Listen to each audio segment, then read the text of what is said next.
we are also to build up into like actually what got you to that point whereby now you had to be involved in this project.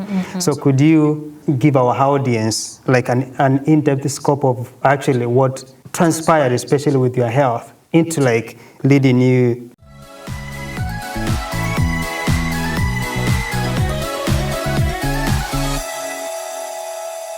Hello everyone, again it's another week, another episode, another guest, and we are excited specifically for this guest as well. I think she's bringing in really good stuff, and we are excited really to hear about her story. I will have her introduce herself. Thank you for having me. Yeah. Well, my name is Irene. I was born in Uganda, but I moved to Kenya. So I grew up mostly in Kenya. Yes. So I would say I'm more of a Kenyan than, I'm more familiar with the country than anything else. Yes. Yeah, I came in America 8 years ago. It was 2015, September. So yeah, that's a little bit about it. Yes. Yeah. And then in Kenya, do you remember the time that you guys moved from Uganda to Kenya? I don't remember, but I only remember the year. I personally stayed in Kenya about 5 years. About 5 years, okay, yes. Yeah. Then you moved to America? Yeah. And then in Kenya, where did you live in Kenya? I lived in Nairobi, Kasarani. Kasarani. Maji Mazuri. Maji Mazuri. Kuna maji mazuri huko? No, hakuna. No. Yeah. It's just the name. It's just the name. And then how was life in Kenya? Life in Kenya was difficult. Was quite a challenge. Yes. Because my uncle was sick most of the time, so he didn't have a stable job. And also being a refugee, it was also difficult finding a job. Yes.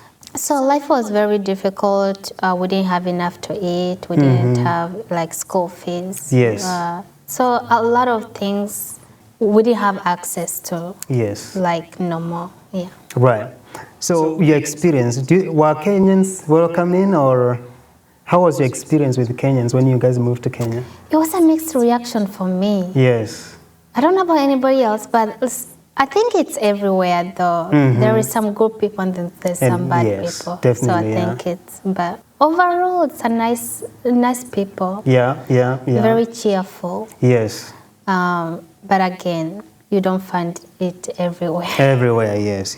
So what did you say, the food, did you had any hard time and adjust into the Kenyan food? Or it was not any different? Much. Yeah. I would say it wasn't a big change. Yes. It's the same things. Yeah. But also different. But in terms of like, if I compare it to here, here is a very huge change. Huge change, yes. Yeah, it's a huge jump. Yeah. So it wasn't really difficult in terms of food. Right. Yeah. When you since you moved from Uganda, I don't know, I have these assumptions whereby it's like all Ugandans either speak local language or English, and maybe rarely maybe Swahili. I don't know if that's the case. We do speak English, yes, definitely, but like also local language most of the time, yes. So because I went to school in Uganda, so I knew English. Yes. That was partly because of that, but it's mostly local language. Local language, yes. Uganda. Yeah. So then, do you say like you picked a lot of the Swahili in Kenya? Oh yeah, from zero. From zero. Yeah.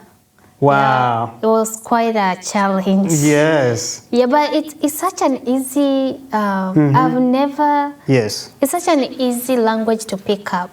For me, it took me less than a few months to get it. And also I think it's because I was involved in school. So I think it was much easier for me to catch up. Yeah. It was such an easy, like over time I just felt like it became a part of me. Right, really quick. And also the thing is, the Swahili that at least I learned, it was mixed with English. So it made it much easier. Yes. So it wasn't such a huge problem for me. And the fact that I was at school and people knew English, also like communicating was easy. It was easier, yes. But that was like definitely a blessing because now me and you can speak some Swahili, you know, and also with other Swahili community around here. Yeah. Take me a little bit about now that you guys transitions to Kenya, right? You mentioned about there was a little bit of struggle, especially with meals and your uncle finding it difficult to find a job. Could you kind of take us more? Why was it difficult to find a job? Was it because of his health issues, most of it? Yes. He used to like take a lot of medication, like surgery, hospitals. So the health part was the most problem. Yes. So it became hard for him to get a stable job. Yes, yes. Also because we were new there, I think, like again, I was young, so it's not like I was gonna go ask him like, hey, why don't you have a job? Yes, right. All I knew is that we didn't have enough. Yes. So yeah. And the fact that you guys were also new to Kenya, it also takes somebody some time to find where to get the jobs, what the channels to follow, and those kind of things. And then in addition to like health challenges, then it's like an added layer of complications. Yeah. Would you say so? Yeah. Yeah. And then you also mentioned that your uncle, you guys kind of did have quite a good relationship. Yeah, we didn't have I would say a normal kind of household relationship or like family relationship or the family bond. Yes. If like what I used the most is it felt like more like we lived with like strangers or roommates that you don't get along with. Yeah. You know, you try best to avoid them. Yes. It's like they are home this time, so you try to do your things before they come home. Get home, yes. That's the best way I can describe. You can describe the kind of thing we had now. Yes. When I say we, it's not only me and my uncle. I grew up with my cousin, so 3 of us. And so even 3 of us, even with my cousin, since I moved to Kenya because they came before me to Kenya, we barely had more than a 1-minute conversation with him until I came here. Wow. It's such a weird thing. Yes. At school, nobody knew we were siblings. Like nothing. Like it literally was worse than a stranger. Wow. Yeah. Why do you think that was the case? Was it like just that like African dynamics? I think that was part of it. Yes. But I think the big part of it is like when you don't have that connection with someone, you just don't, or like when you don't have that bond with family, it makes it difficult to even like have conversation with them, or like both of you are overthinking, or like the bond is not there. The foundation is not there. So it's like, okay, whatever. So nobody, it felt like nobody, even though we knew the problem that, okay, this is family, but it doesn't feel like family, even though I was young. None of us were making the effort to, everyone just was, okay, whatever. And so I think that was the kind of thing that was going on. Yeah, literally, I would never had a conversation with my cousin. And we are the same age, by the way. And when I came here and then foster care, all of a sudden we became close. We had conversation that we've never had before. We went back to how life was, and now we laugh about it. I'm like, wow. We can actually get along. Not that we didn't get along, we just didn't even have opportunity to fight or do anything. Exactly, yes. So yeah.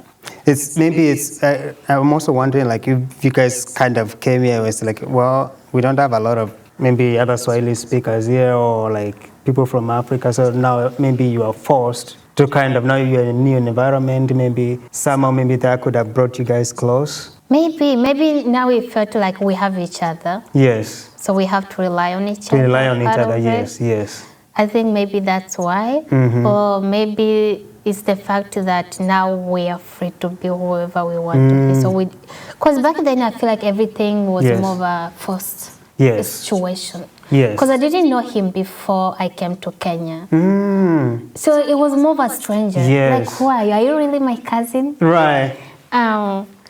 So it was that kind of situation. Because I think because we didn't know each other even before. It became that kind of thing. That makes a lot of sense. So we had to start from zero, but none of us knew how to start from zero. Yes. Yeah. So then is this cousin of yours, was it your uncle's son, or it was? My uncle had 2 siblings. Yes. His brother is my cousin's dad. Yes. His sister is my mother. Yes. So that's the best way I can explain. Yeah, no, that makes sense. Yeah. That makes a lot of sense, Yeah. yes. You are in Kenya, in the Kenyan school system. Touch a little bit about you going to school in Kenya, and especially the struggle with finding meals. How did that affect you as a person and as a young student in Kenya? The best way I can describe it, it's like more of that survival mode. It puts you into a survival mode. Yes. You try to provide it for yourself. Yes. But it was also the kind of situation at school where I will pretend I already ate. Yes. Or I'll pretend like I'm not hungry. Yes. Or just avoid the situation altogether when people start raising questions why you don't have food. So it was that kind of thing. Yes. So nobody knew the situation back home. Right. Another thing is like, we don't talk about those kind of things, do we? Like, it's such a, like, where would I start? So it's just like that, those kind of things, like where your ego is also played a part. Like, you don't want to ask for help. Or, you know? Yeah. Even, like, people view differently. Like, oh, you have uniform, you have a bag, you know, maybe you're rich. Right. But you just pretend to be because that's how you want to be perceived. Like, I remember I never brought my friends at my house. Not at all, No. Yeah. I will avoid it At like all a costs. plague. That part of my life was a mystery. Yes. And I kept it like that. And so people who knew me, they knew me from school, and that's it. And that's it, yes. Yeah. I mean, maybe it was necessary, you know, because who knows what, if they knew where you live and the situation there, they'll probably start laughing at you or things like that. So I think that's just cause for wisdom, you know. But your story does remind me of a little bit of my journey as well. You know, growing up with a single mom, you know, she didn't have a job, so we relied on our small farm. And so there are times like during like famine, whereby you still have to go to school and you have no meals, right? And I remember it got so bad at one point, it was me and maybe two or three other boys. So we basically, how our school, primary school was set up was that once it's like little time for lunch, people go grab their food and they will just go and sit somewhere underneath a tree. You know? So me and those three boys, we never brought food to school because we didn't have food at home. So what we used to do was we'll just go and sit next to other boys who have food. And so when they eat, like if it's githeri, whatever falls on the ground, that's what we'll pick up and eat.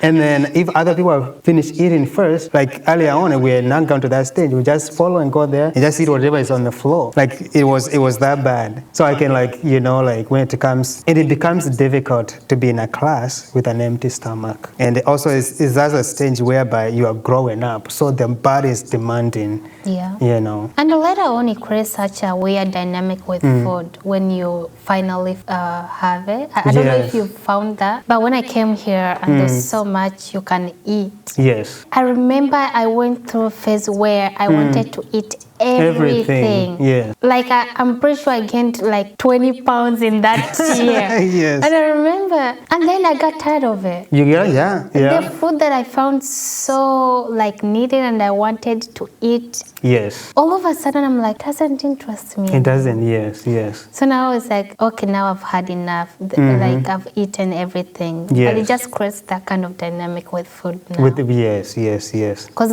like I used to pray that if I got chicken, yes, I'll enjoy it slowly.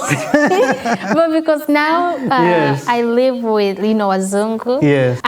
They eat chicken all the time. All the time, yes. And I just look at it, I feel sick. Yes. You don't want to even deal with it, yes. Yeah. And then even just in that area of food and nutrition, in our earlier conversation you mentioned about how, you know, that affected your health. Could you take us through that a little bit more? Yeah, now I wouldn't say that I know for sure it was because of the lack of food, but I know in general as African, we like mostly people have gone through the kind of life I lived. Yes. There is a way of like not having enough nutrition, right? Like for us, githeri and porridge was like a basic, but that can be all. You have to have variety of food Yes. to get all the vitamins that you need. Mm-hmm, You can't rely only to food. Yes. So I think that created a dynamic.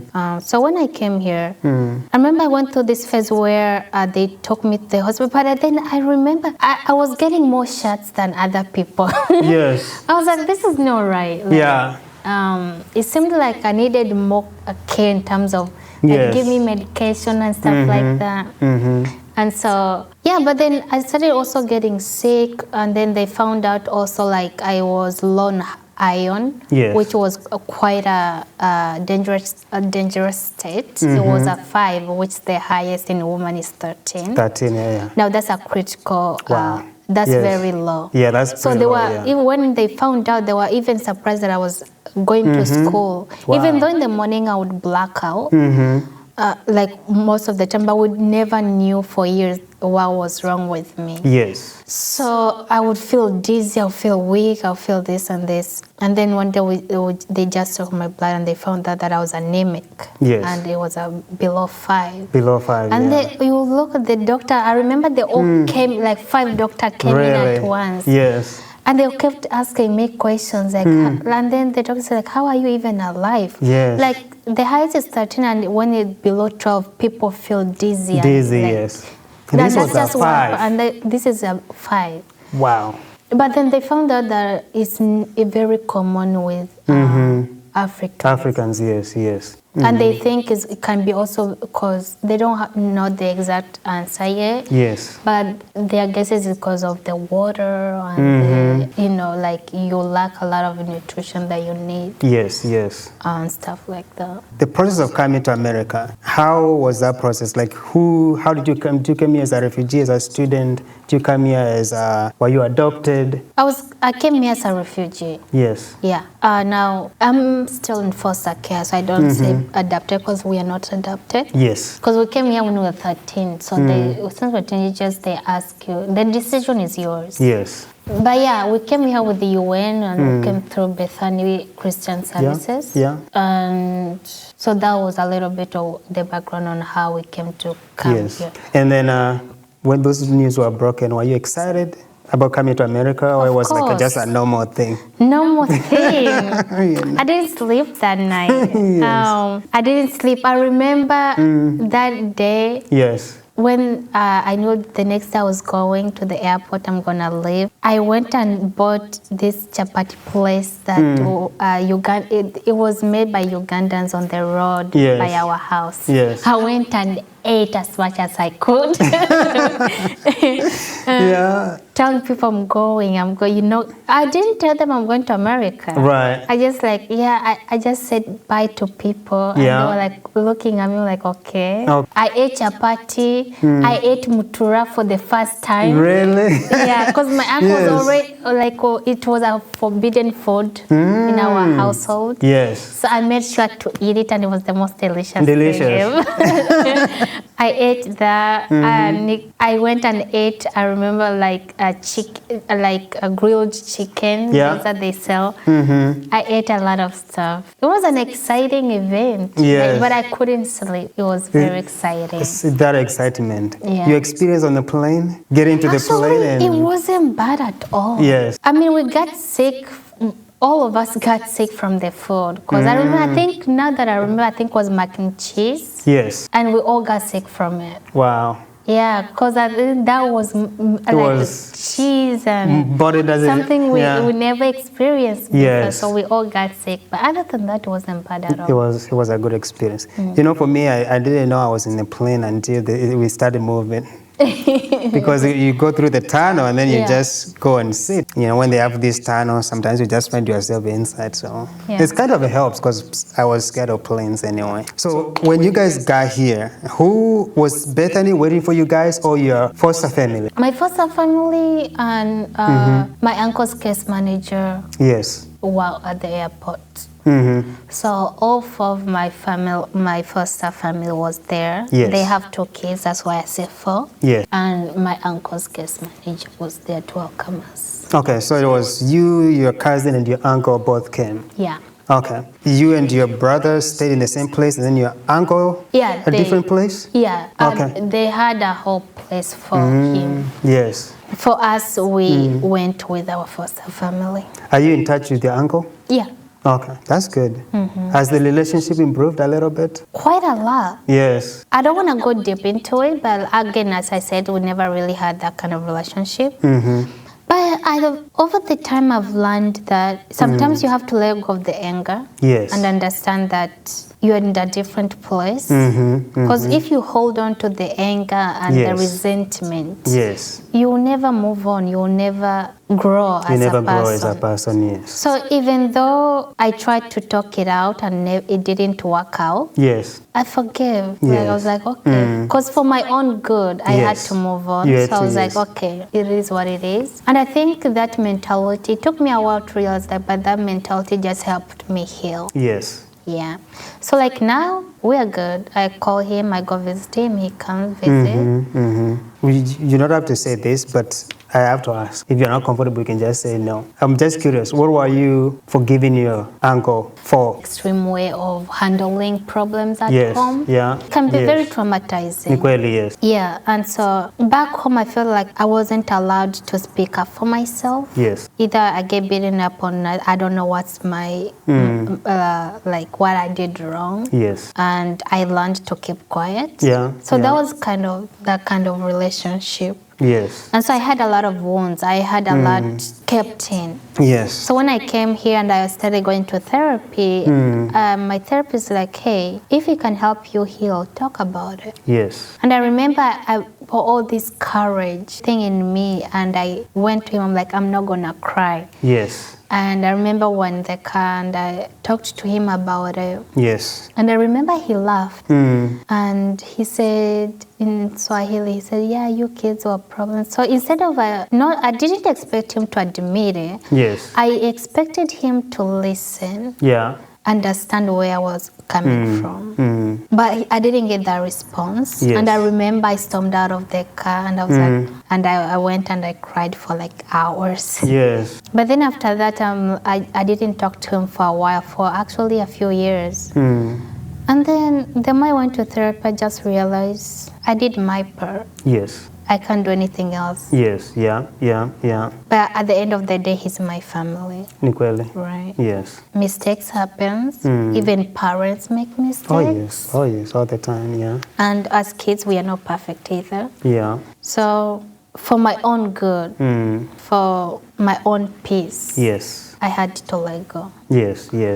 Now, I'm not saying I let go that I forgot about it. Right. It's more of I accepted, I said this happened, it hurt me. Yes. But I talked about it, and I'm ready to say, okay, it happened, let's move on. Yes. And you came here, you were young, around like 13. And obviously it's an age whereby you had to be in school. And you just left Kenya, definitely I'm pretty sure you were already going to school there, now you came to America. How much time did you had before when you landed? And now you have to go to school. How much time did you had? Did you had like 2 weeks? Next day. Yeah, it was quite a sudden change. Yes. I had to adapt very quickly. I bet. Yeah.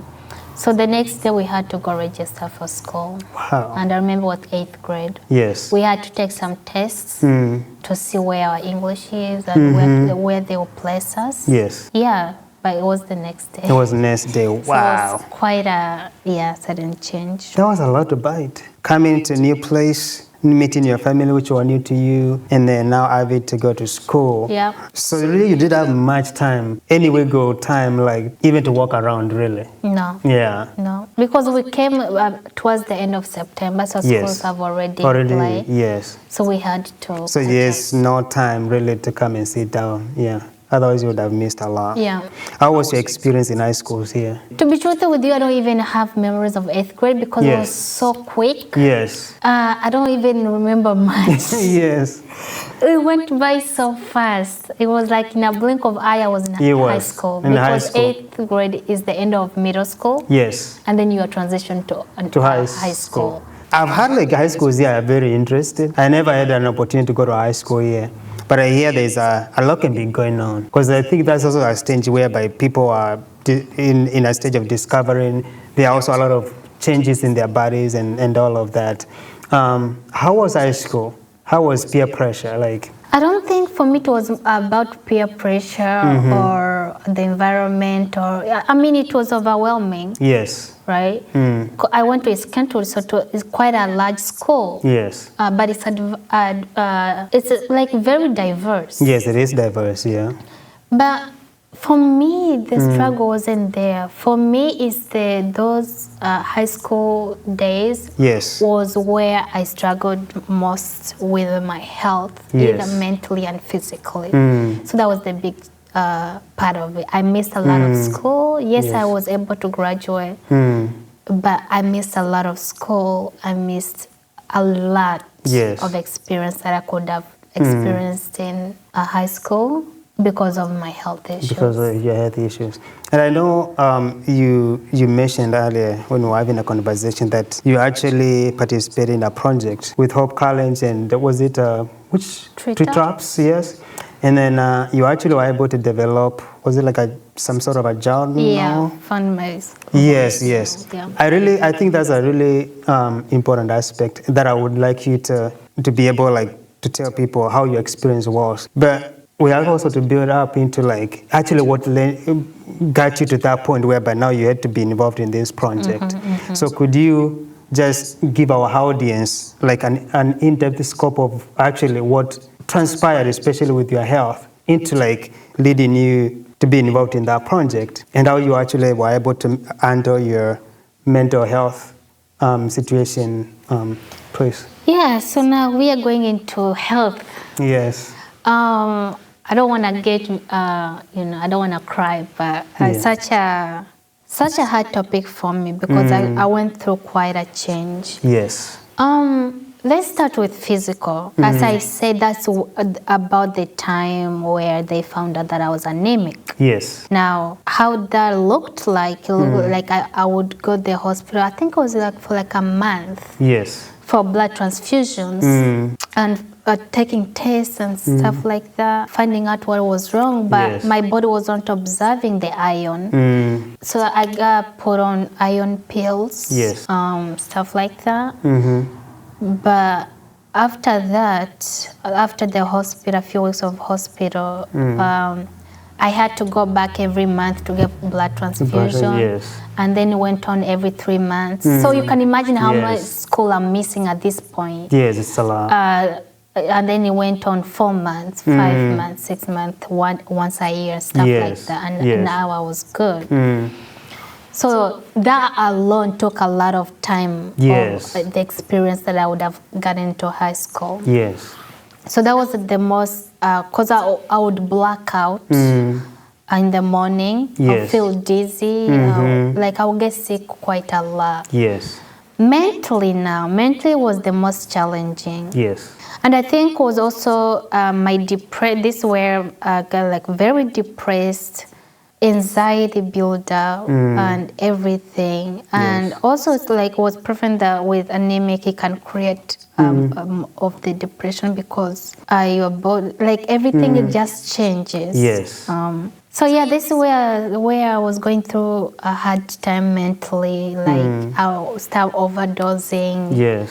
Found myself at Pine Rest, which is a mental health institute. Yes. So it was this time where I really struggled a lot. Yes. And I remember one day I would isolate myself. Yes. I wouldn't want to get out of my room. And then there was also a transition where I wasn't allowed to have medication in my room. Or even they started locking away knives and everything. Yes. I went quite of a phase. Yeah. Because I was a danger to myself. Yes. And then I remember one day, so this is where I'm explaining how I got into treetops. Yes. My case manager, because I was isolating myself way too much and it wasn't healthy. Yes. My case manager, I remember she asked, hey, give it a chance, but I want you to be involved. Because whoever doesn't know about Treetop Collective, it's a non-profit organization. They bring together immigrants and refugee women and youth, and to welcome them to America, like resources and stuff like that. Classes, giving them opportunity to be part of the community and stuff like, and help them transition. So I remember she told me, she's like, just give it a chance. And I remember she said, if you give it a chance, you have less therapy session. And I was like, I have to go. Because at this point, I was going through therapy like it was food and water. You know? And so it was quite a intense therapy. So I was like, whatever opportunity I have to get out of this, I'll do it. So I went and they did a small interview. And I remember the first workshop, I didn't want to go. But then my case was like, you have to go. You promised you were going. And I went to the workshop and I loved it. And then I went to second day, third day, and it just became something that it was a therapy for me. To have these girls who are coming from the same country or with the same language, they have their own struggles. And it was quite a nice way to talk about stuff and have people support you in a lot of ways and having these resources. And so, so I was with the group for quite a while. And then at the end, there was an opportunity where I don't remember what they called it, something capsule, where you get opportunity to create something. It can be anything. It can be anything, and you get the resources. Okay. And I remember I got chosen. And I was like, what should I create? But then I thought about, I like writing. I like journaling. Like, I've been buying journals. Like, I have stash of journals. I was like, why don't I make my own? And so I called Find My Voice. It's just a small journal. At the back, it tells a little bit about me, and then it also have a section of coping skills that worked for me. So you can go back and see, you can try them and see if it works for you too. And then there's like prompts. If you don't know what you want to write, there's prompts to help you. And also there's like drawing sections, there is blank sections, you can do whatever you want. So that's the kind of general purpose of it. But why I created it the most was I wanted people to know that therapy is not the only answer. Because there's such a stigma around therapy. Mostly as Africans. Even me, at first I was like against it. I was like, no way I'm going there and telling people my problems. I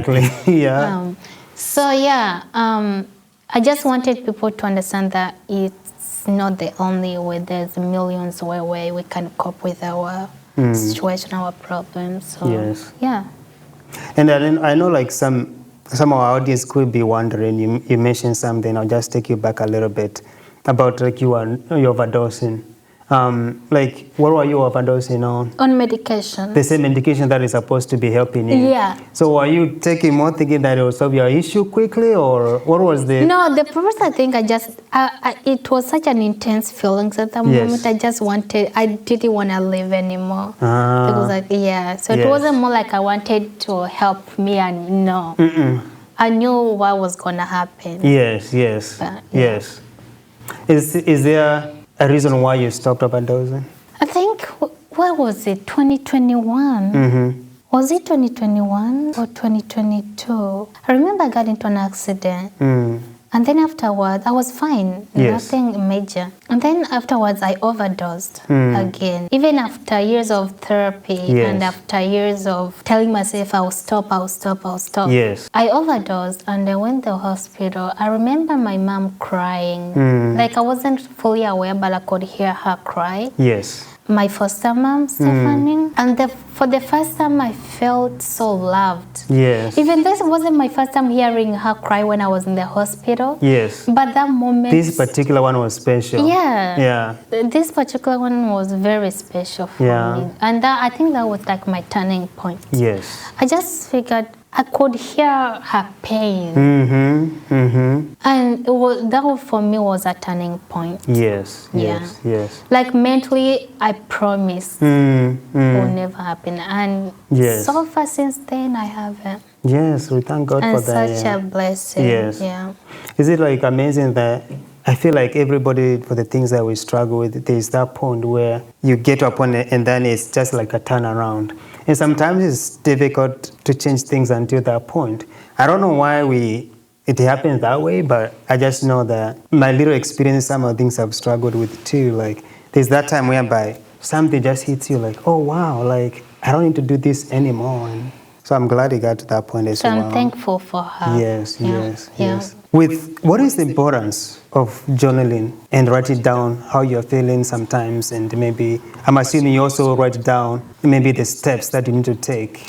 Yeah, for me, the process looks like this. For me, if I decide to write, I write how my day been since morning. Yes.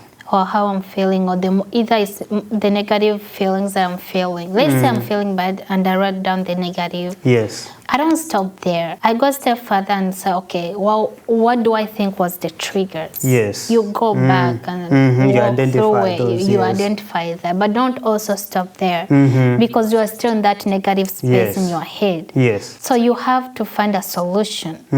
Now, when I say solution, don't expect it to work right away. It's something you just need to practice and figure out what works, what doesn't work. But once you go through those steps, the emotion, the triggers, and this, maybe the solution that you think might work, or what could you do differently next time, or what could you do now to help you go through that time. Now, I want you to guys to focus on the moment first. Don't look, now I write it down. Next time when it happens, I'll do it. But are you okay now? Right. Like before, I was focus on the now, and then the later will come. Will come, yes. What can you do to get out of that negative space right now? Live the survive the moment first. Yes. When I used to overdose, that was the problem. Yes. Instead of trying to find a solution the now, I would just keep stuck in my head and overthinking stuff. And thinking that nothing's gonna help. It's just that negativity that builds on and builds on and builds on, and it becomes too much. But if back then I would think to myself, okay, yes, I'm feeling this way. Yes, I feel this intense. What can I do now to get out of it? Yes. I think it could have helped me a lot. Helped a lot, yes. But instead of that, I would just build it up. So what can I do now to get out of the, what I'm feeling? And what I learned from DBT therapy is doing the opposite of what you're feeling. Yes, doing the opposite of how you're feeling. Yeah, so physically and emotionally. Let's say you are writing it down, the steps that I said. That's actually writing your emotions out. So I can write I'm feeling sad because I did not eat cheese. Right. Okay. And then what can you do differently next time? Yes. That's one step. But another step is what can you do physically to improve your mood?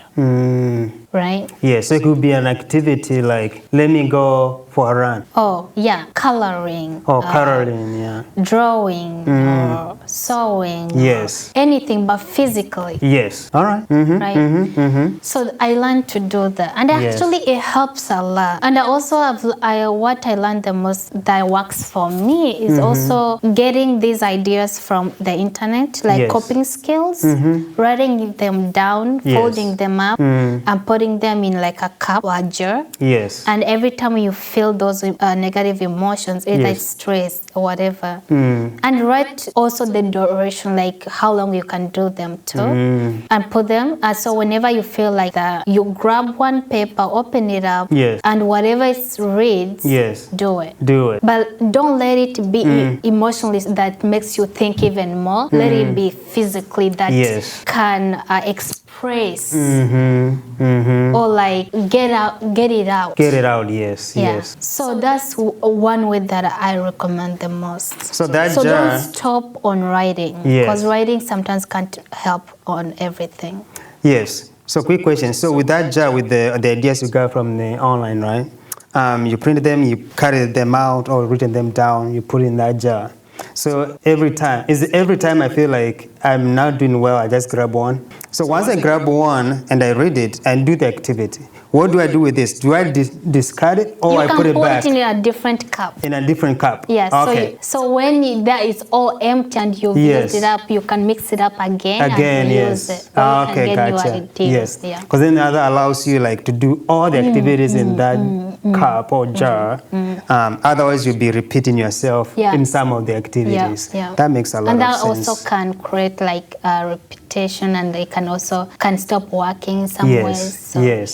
So it helps you mix it up. But make sure like also you follow through it. So let's say the paper says go for a walk for 15 minutes. Make sure you finish that 15 minutes. That 15 minutes, yes. It's part of building a discipline. Exactly, Yeah. So we have a problem, at least in our community, whereby we really don't like to hear about mental health or even seeing a counselor or a psychologist. How do you think we can overcome? Because I ask that because when we are in Africa, we do things like Africans. And sometimes because of the nature of the community in Africa, sometimes you can get away with some of the things. But now you come to America, it's a different culture, it's a different environment. And the same outlet that we used to have may not exist anymore. Do you have an idea how we can overcome the idea of like, no, I can never have mental health issues? Because we probably all have. Everyone have gone through mental health issues. Everyone. Yeah. Because I think the word mental is what pushes people to overthink stuff. Think, crazy on the street, running around naked or something. But no, get out of that space. Okay, if you don't like the mental part, let's say emotional health. Yes. Maybe part of it, what you're saying is giving it another name that it doesn't put people off. Yeah, but again, that could help. Or just people have to realize that it's something real. Yes. It's something that happens. Yes. A lot of people die of suicide, and there's a lot of people who struggle with it. And it doesn't have to look that extreme to be called mental either. Right, exactly. It's these strong emotions that you feel. Now, not every time you feel sad, it means that you have mental health. That's not what I'm saying. Yes. But I'm saying that everyone have gone through those days where they feel like they can't do it. Yes. Right? Yes. So if it's mental that it's the problem, let's call it emotional health. Yes. Or physical, whatever you want to call it. Yes. Yeah. To make you feel like it's not a bad thing. Yes. But also like, don't normalize it like, oh yeah, it's a bad thing. Just say, okay, it's a normal thing. Just get out of that space where you overthink it. Just like accept the fact that it's happening, and everyone have gone through it. It's a normal thing. Yeah. And it looks different for everyone. For everyone, yes. Right. Yes. But when it comes to our community also, I think it's just the fact that we are not taught to talk about our problems. Even if you notice, even our parents, maybe it's just me, you ask them about their past and they'll look at you with the baddest eyes. I know. And you will scare yourself to death. Yes, yeah. Yeah. It's just something we are not taught. Yeah, I agree. It's not normal for us. So that's how it also, I think that's why it becomes where therapy. What do you mean therapy? Yes, exactly. Yeah. Me talk about my problems? Why not? Right.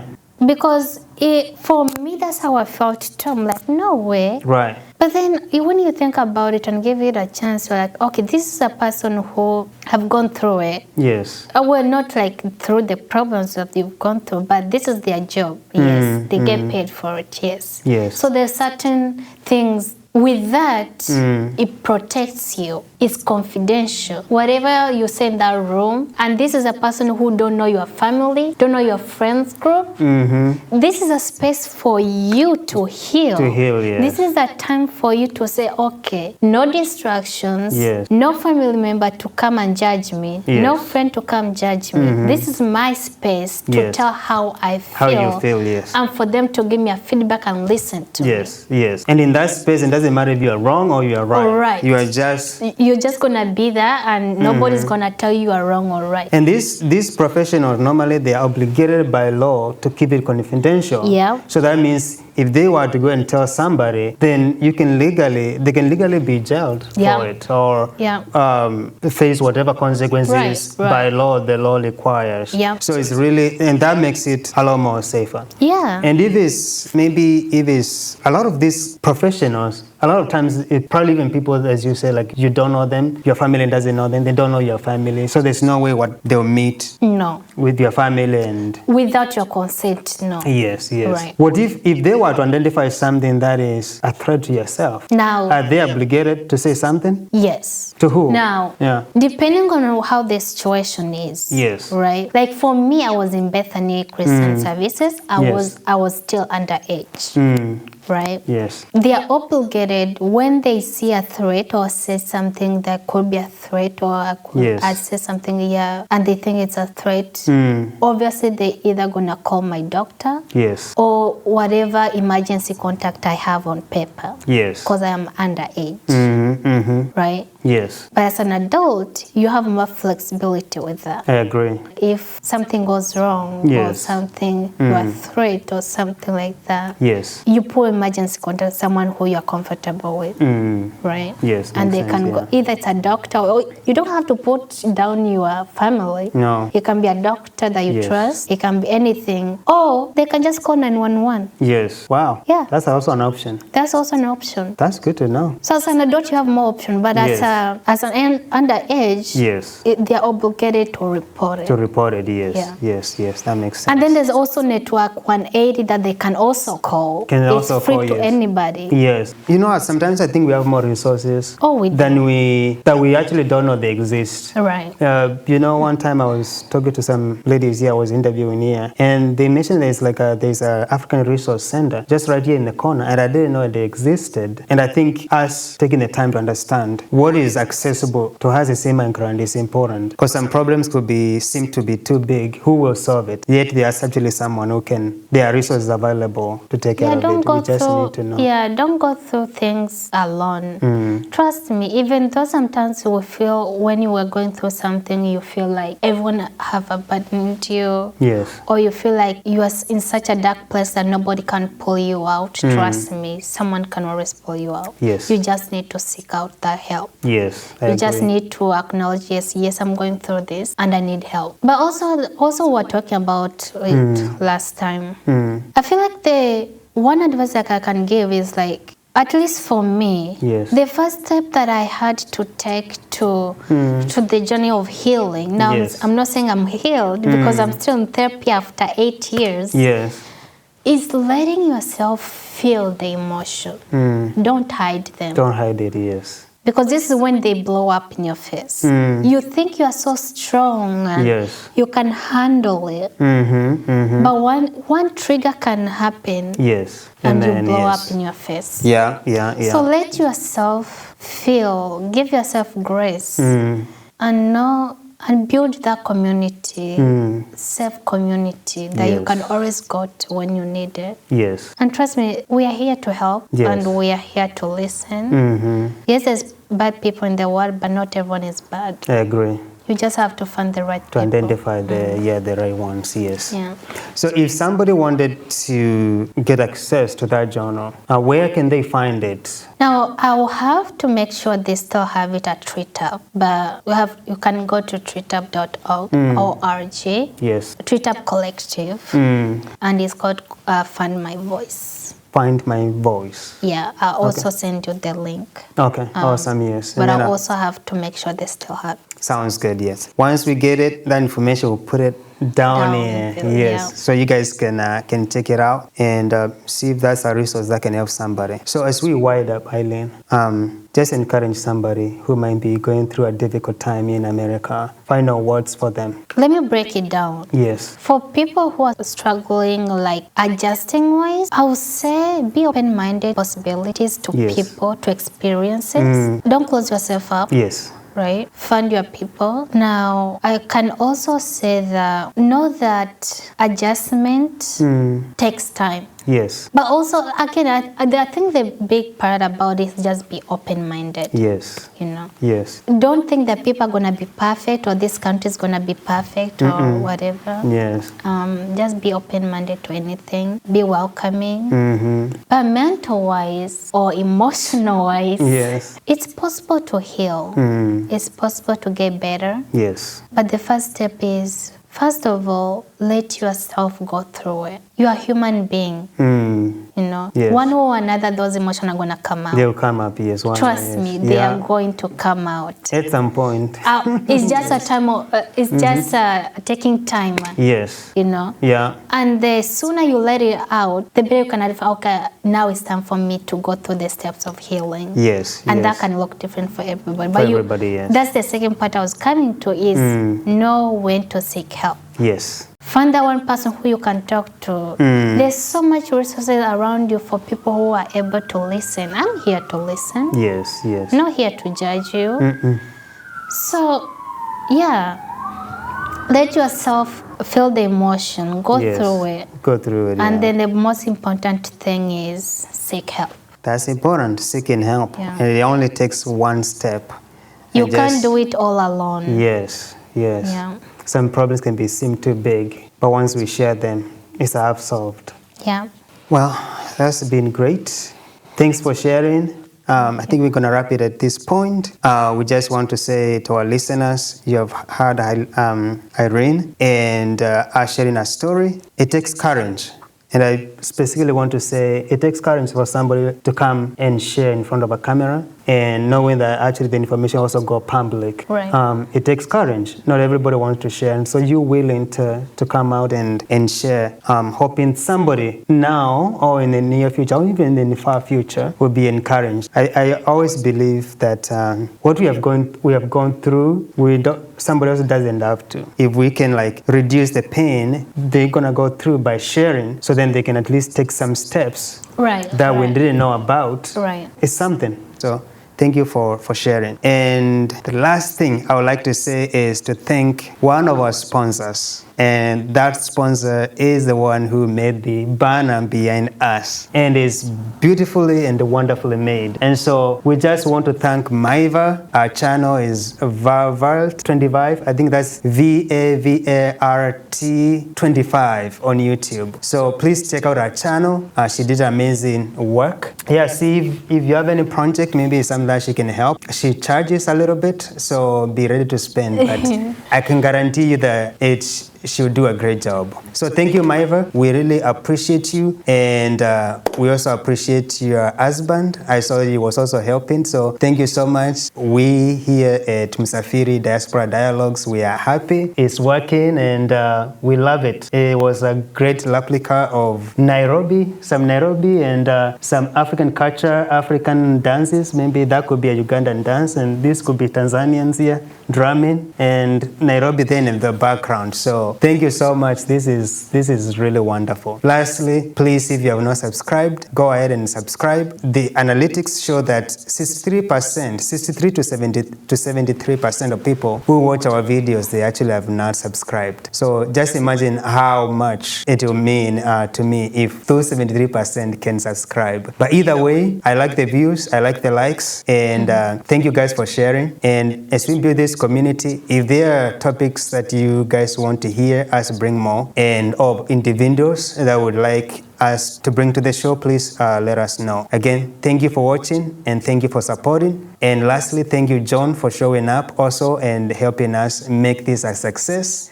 It takes a lot to be behind. What you see here is just a little bit. There's more work behind the scene. And so, John, I appreciate you. Thank you so much. For now, good night. Good night. Or good evening. Or good morning.